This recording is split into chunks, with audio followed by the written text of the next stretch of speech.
Don't play with it, don't be dishonest. Still not understanding. Hey y'all, so welcome back to my channel. So Candace Spann. If you don't know anything about me, I'm located in Charleston, South Carolina. I am a realtor that focuses in new home sales, and then also I am an entrepreneur. So a lot about my channel is going to be included with all those things, and it's going to be just a little bit about me.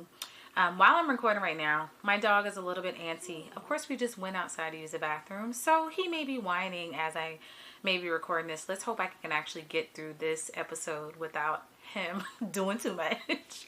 But anyway, I wanted to kind of just start a new series, or actually just kind of pick up on the vlogs that I've been doing on my YouTube page. If you haven't already, just follow my YouTube page. It's going to be @_Candace Spann. And I've been kind of just keeping my audience up to date on what I've been doing, what I've been getting involved in, and then just some of the questions that I get online constantly. So I'm actually going to be putting a lot of things in videos, answering a lot of questions, because I get asked so many questions as a realtor entrepreneur all the time. And I just feel like it's just good to put in a video so it's something that people can go back and watch. I am a licensed realtor in the state of South Carolina. I've been working in the real estate industry for going on in 9.5 years. I've been selling for 4.5 years, so going on the 5th year of real estate sales. Within the first 9 years of my real estate career, I used to be in new home sales, which I used to work for a home builder. And then now, actually within like the first 3 months, since April or so, beginning of April, I just jumped into general brokerage. So I kind of have just a little bit of background, whether it's construction, permitting, land.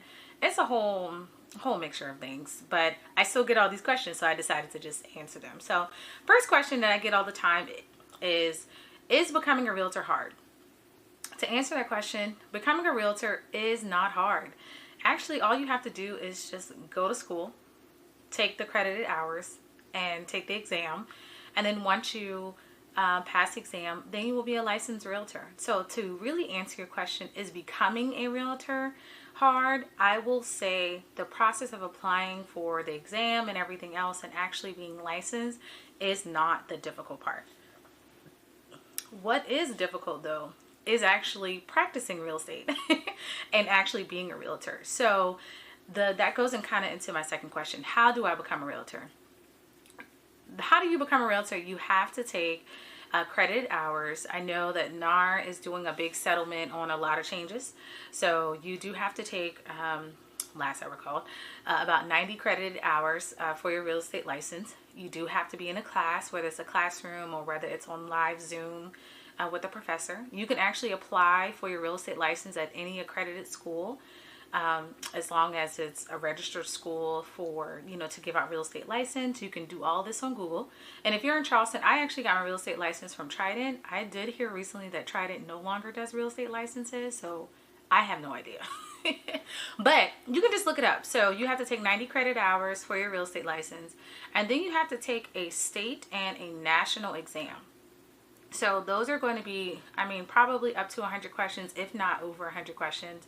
You do have to take that. And once you pass your state and national exam, you then get your score, and then now you have to find a brokerage to actually work with. So at this point, you can start interviewing different brokerages that you want to work for. And then when you find a brokerage that you like, whether they have the training or the commission splits and things like that, if it works for you, then that's where you're going to actually hang your license, and then you're going to be a realtor at this brokerage office.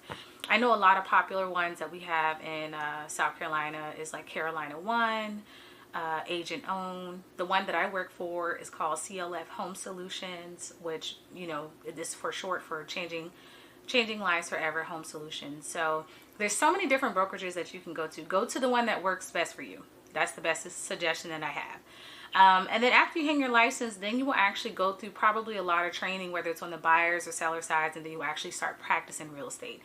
Now, it's a whole lot after that. I can do that in a whole separate video. But to just answer that question, that is how you actually become a realtor. You do have to take a lot of exams. You do have to take some credited classes, training, courses, and things like that just to prepare you to sell. And yeah, then you'll be a licensed realtor. Number 3, the third question that I have is, what is the difference in general brokerage and in new home sales? I get this question so many times. I'm like, oh my gosh, I cannot wait to answer this question. So really, what's the difference? The difference is a general brokerage agent. They are able to sell basically any type of property. They can work on the buyer side. They can work on the seller side.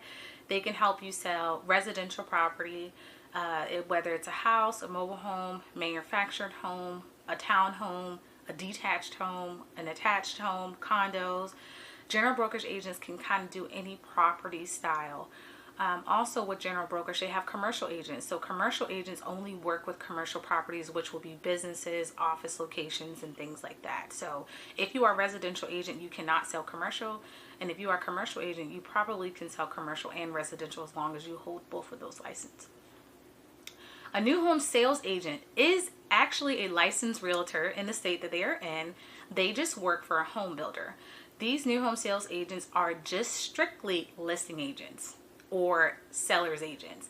These agents are not buyer's agents. They do not represent the buyer. They only represent the seller or the home builder that they work for.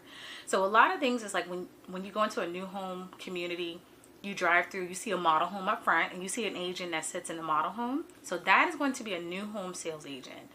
In order, especially in the state of South Carolina, in order to talk about pricing and disclose pricing and incentives and things like that, you do have to be licensed. So most of them in those offices are licensed realtors, and they do have incentives. They do have preferred lenders. They have everything that is tailored to work towards the builder's benefit. Let me just say that. So a lot of times when you come in as a buyer, they already have everything pre-set up in order for you to purchase one of the homes in the neighborhood.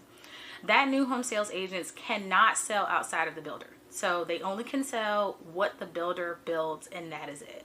General brokerage can sell anything, any builder, any house type, as long as they have a residential license. And then also if it's commercial, they can sell any commercial property. I hope that makes sense. So what type of homes can I sell if I'm a general brokerage agent? I think I basically just answered that. Like, you can sell basically any type of home when you're a general brokerage agent.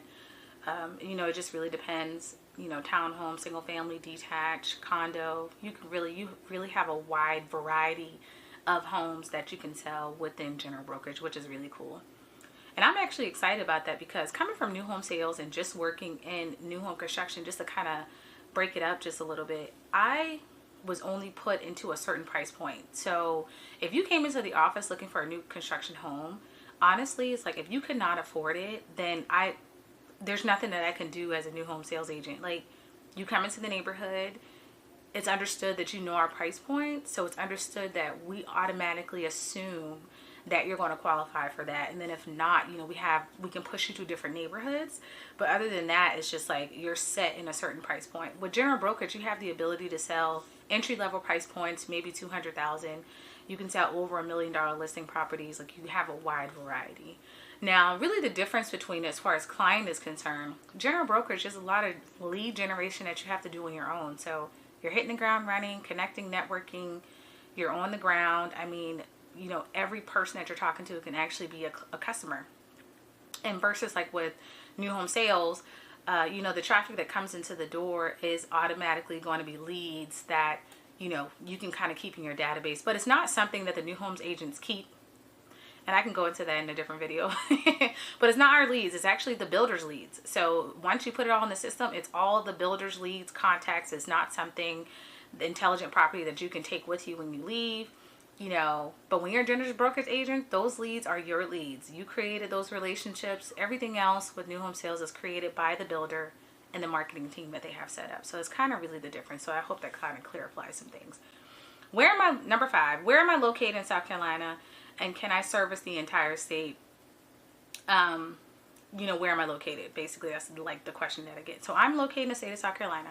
And yes, I can service the whole state of South Carolina. But just so you know, my sole focus is going to be new home sales in the Tri-County area. So I'm located in Charleston, so I can service Berkeley County, Dorchester County, Charleston County. I have the reach for that. If it's Bonnell, St. Stephen's, things like that. Somerville, Latson, Goosery, all the different Tri-County, all the cities within the Tri-County area is where I'm focused. Can I sell in Columbia? Absolutely. Can I sell in Greenville? Absolutely. And in Myrtle Beach. It's just that we need different software and MLS services to access the listings in those areas. So sometimes, like, you know, if we have the access, we'll definitely sell it. And if not, we may just transfer you to another agent that may know that area a little bit better than some of the agents that focus solely in like the Charleston coastal area, which is what I do. Number 6 is a question I get a lot. Which loan should I apply for? Y'all, I cannot tell you which loan you should apply for. I'm gonna be honest. I'm a realtor and that's it. I'm not a lender, so I cannot tell you what's going to be best.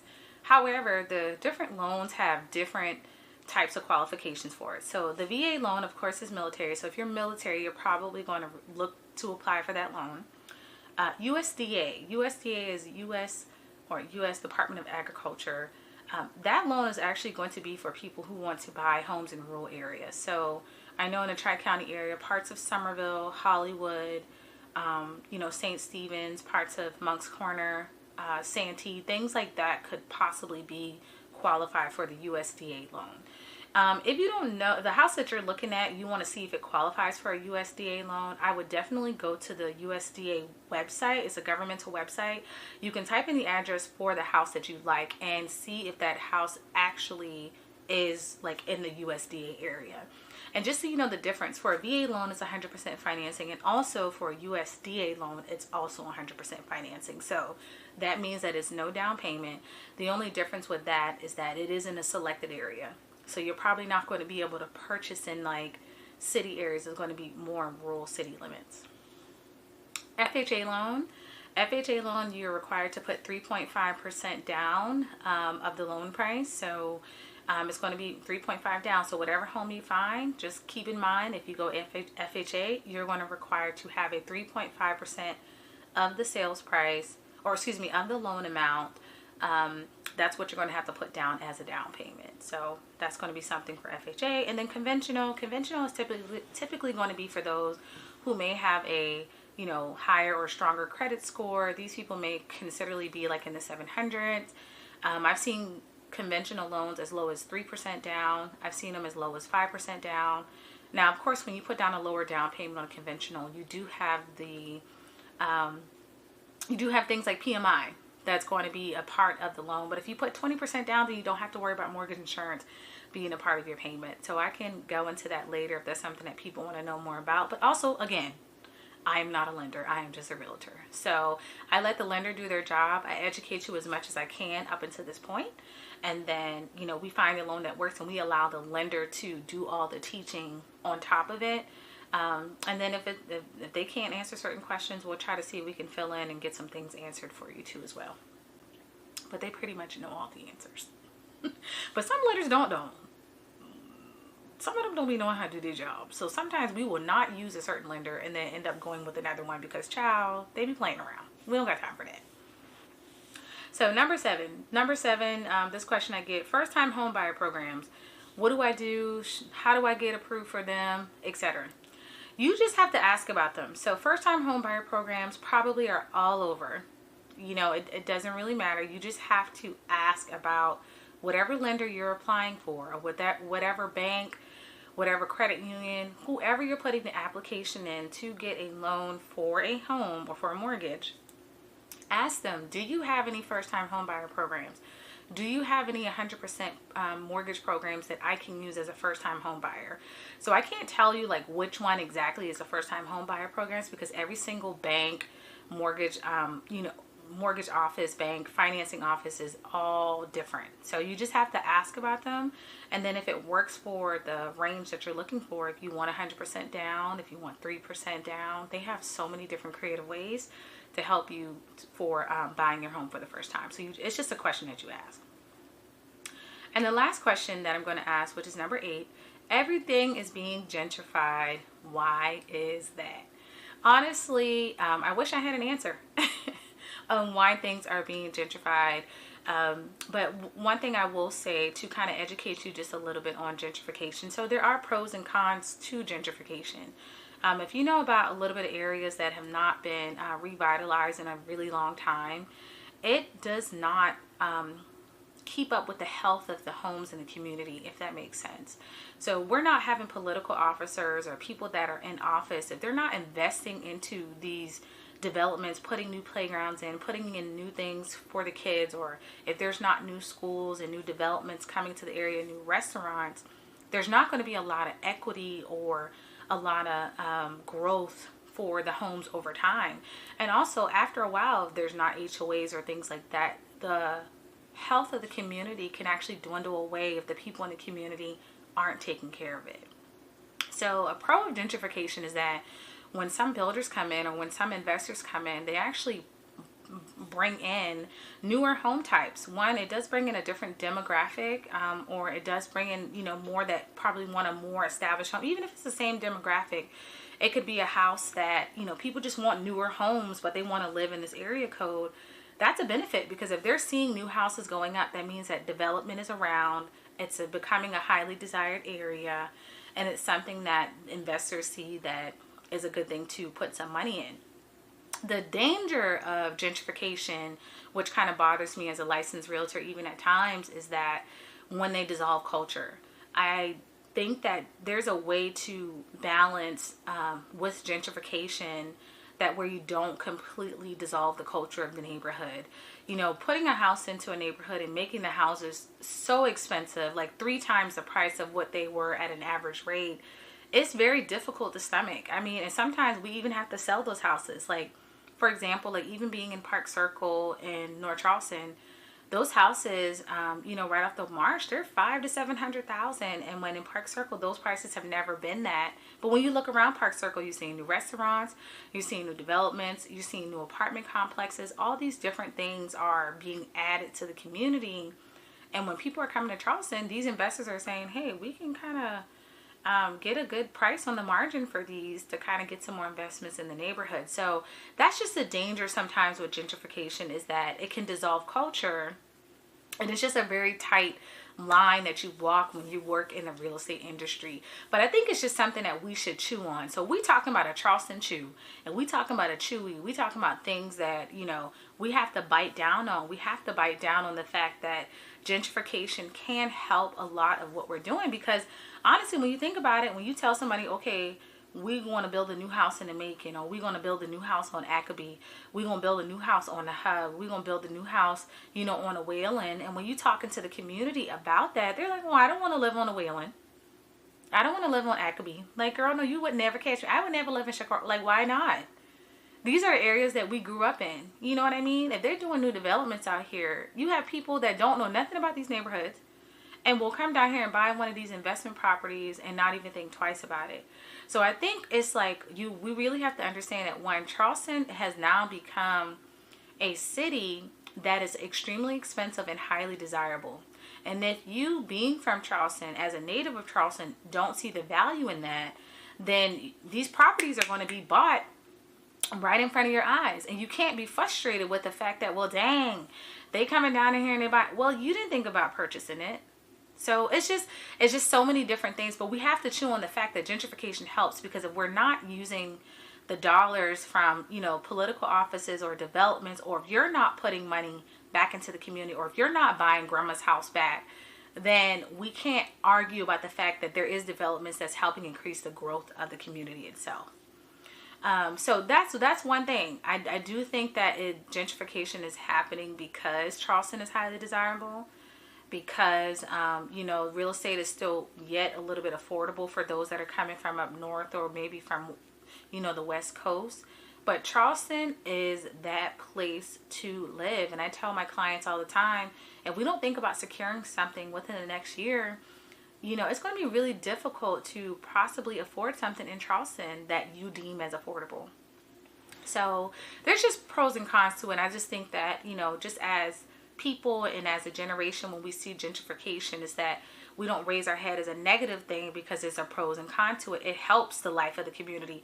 It helps to show that, dang, this is not just an old rundown neighborhood. Somebody else would like to live here. And it's like, if that is a part of helping you purchase it, then, why not? Like, why not be a part of it? Honestly, if I had enough money to buy an investment property in some areas, I would. Because why not? Why not? And last but not least, I know this wasn't necessarily a question that a person asked me, but I recently just went to a different development not too long ago, and I'm gonna just wrap this up. I went to a development not too long ago, and this is a part of gentrification that I want to talk about that you may not know. There's a new development in North Charleston. It's called Northbridge Townhomes. Exit Low Country, I think, is the real estate office. They are actually the agents that are selling it. It's about to go in MLS. They have different developments that are being built in the areas that they're rebuilding. It's right off the hub, right off of when you get off the Cosgrove exit, right to the left. I meant to the right off of Azalea. They got a strip of townhomes there. They had like 20 townhomes, 2 bedrooms, 3 bedrooms. Well, it's in an affordability housing program. So, they have some as low as $199, then they have some as high as $279, just depending on the price point and the bedroom size. They're a cute, intimate size, about 1,000 to maybe 1,200 square feet or so, 2 to 3 bedroom, 2.5 bathroom, all upgraded, warranties, new builds right off the hub. And people are like, oh, you want to live on the hub, you want this, and that. And it's like, look, if people want to be close to West Ashley and they want to be 13 minutes from downtown, this probably is going to work for them. You know what I mean? But let me tell you, when I was reading the CC&Rs about the community, which I thought was really different, and about because I'm learning so much in general brokerage, right? I've only been working in new home sales. I don't know nothing else but new home sales. So as I'm in general brokerage and I know how to read contracts, I know how to read covenants and restrictions and all this kind of thing. So I have my client, she wanted to go look at it. She took a look, she likes it. We're putting in an offer, and I started reading through the CC&Rs. So what they do in this area is they have subsidies built into this property. So right now the house is like built $199, but the market rate for the house right now is like $280. So there's like $100,000 difference, right? So if you have a client that goes in, say if you're interested, you want to purchase it, you purchase it at $199, but say 3-4 years later, the development on a property goes up to maybe like $350 because now the area is being revitalized, right? Say you got $350 in equity, that's the value of the house now. Well, if you want to sell it, you have to pay out the subsidy first before you can actually get the difference of the equity to put down as a down payment on the next home. They have these subsidies built into this project for 99 years. That means that if you are buying in an affordable housing, you have to also resell that property to a person who is also at that same affordability level. This is what I mean by a new development project that is gentrified in a way that keeps culture the same. Whether you are a different demographic, race, color, doesn't matter, religion, all of it is just the same price point of affordability, because they want to keep that project an affordable housing project. And I thought that was something I wanted to touch on, because a lot of people see these new developments and they instantly think it's an investor coming in to steal culture. They instantly think, oh, they just bought a slither of land and they're just bringing people in and taking over the land and da da da da. No, you gotta ask these questions. So when I'm reading the CC&Rs, I'm like, well, what does mean? What does mean? So they're basically letting me and my client know that if she wants to resell, in order to get out of it, she has to put the $100 difference of the subsidy back into the home first, so that it can remain affordable for the next client that she sells to. And then out of that difference, she can use that difference as a down payment. Now, let me speak about that on another level. If you're looking to use this as an investment to flip and buy something else, this may not be the property for you. If you're using this to buy it, because also you can't rent them out either. So if you're looking for high equity turnover, high investment turnover, this is not the property for you. If you're looking for something quick, move-in ready, nice, and affordable, really nice upgrades, great location, and this is what's in the price point because you are a first-time entry-level buyer, this is going to be exactly for you. Because by that time, you turn this thing over, whether it's in a couple of years, when the investment does increase within itself, you're going to want to sell outside of it. So there's just pros and cons to it. So I just wanted to say that. I just wanted to mention the benefits of just different projects that's coming into the areas. And I just wanted to overall just answer some questions about real estate that I get. I'm going to keep doing this and coming up with more questions, or actually pulling them offline that I get. Because I get a lot of these questions on lives. I get a lot of these questions on TikTok, and I'm like, man, I need to put this in a video. I need to just let people know what's going on. But I really want it to be something that we begin chewing on, because sometimes, just the information about real estate can be hard for people to stomach and hard for people to understand. But I also want people to know that education is equity. So in order to be a client of mine, in order to secure, a property when you're working with me, you must be educated. We cannot be going to these houses and you have no idea what we're doing and what we're purchasing. That's just not how that's going to work. So I'm going to make sure that you're well educated and you understand the process that you're getting involved in. You understand your payment, you understand your loan, you understand equity. I'm going to make sure you know everything before you close on this property, because it's just important that you do. So, well, that's all I have for this video. I appreciate you guys for watching. I wish I could have done an earlier vlog this week, but I had so many different things going on. I was ripping and running. I could not get it done last week, but I wanted to come this week and just kind of share with you what's been going on, and then just kind of giving you like a real estate cap of what's been happening, some questions that I can answer. If you are interested in following me online, you can follow me anywhere online, _Candace Spann or _Candace Spann, the Realtor, which is going to be me either Instagram, Facebook, or TikTok. If you would like to become a client of mine as well, you can actually go to my website, www.candacespann.com/links. All that page actually has all my links where you can do a buyer's consultation, a seller's consultation. You can learn about my design page and all of that too as well. And you can actually follow my podcast as well, called The Missing Piece by Candace Spann. So I wear a couple of hats there. And then also too, if you are into like home decor, home accessories, I just recently rebranded my interior design business. It's called Abundant Life Restore. And you can find me online at www.abundantliferestore.com. I just rebranded my whole brand not too long ago and kind of just did some more pictures so you can look online. And then I actually just reintroduced my candle line. So my candle line will have 14 different scents that focuses on the different parts of the home that I love. I believe the home is just a central place for everybody to not only create, cultivate change and safety and enjoyment and peace, but it's also a place where you can grow and just be different, and then also have a really good smelling space. I believe when it comes to any space or any place that I walk into, it's all about the look, the feel, and the smell, and those are my pillars when it comes to design. I will be introducing e-design and full-time interior design services again very soon, so just stay tuned for that. But you can find all this information also on my Instagram page at Abundant Life Restore as well. So I really thank you guys for watching and also for tuning in via audio, and can't wait to come back with some more. Bye.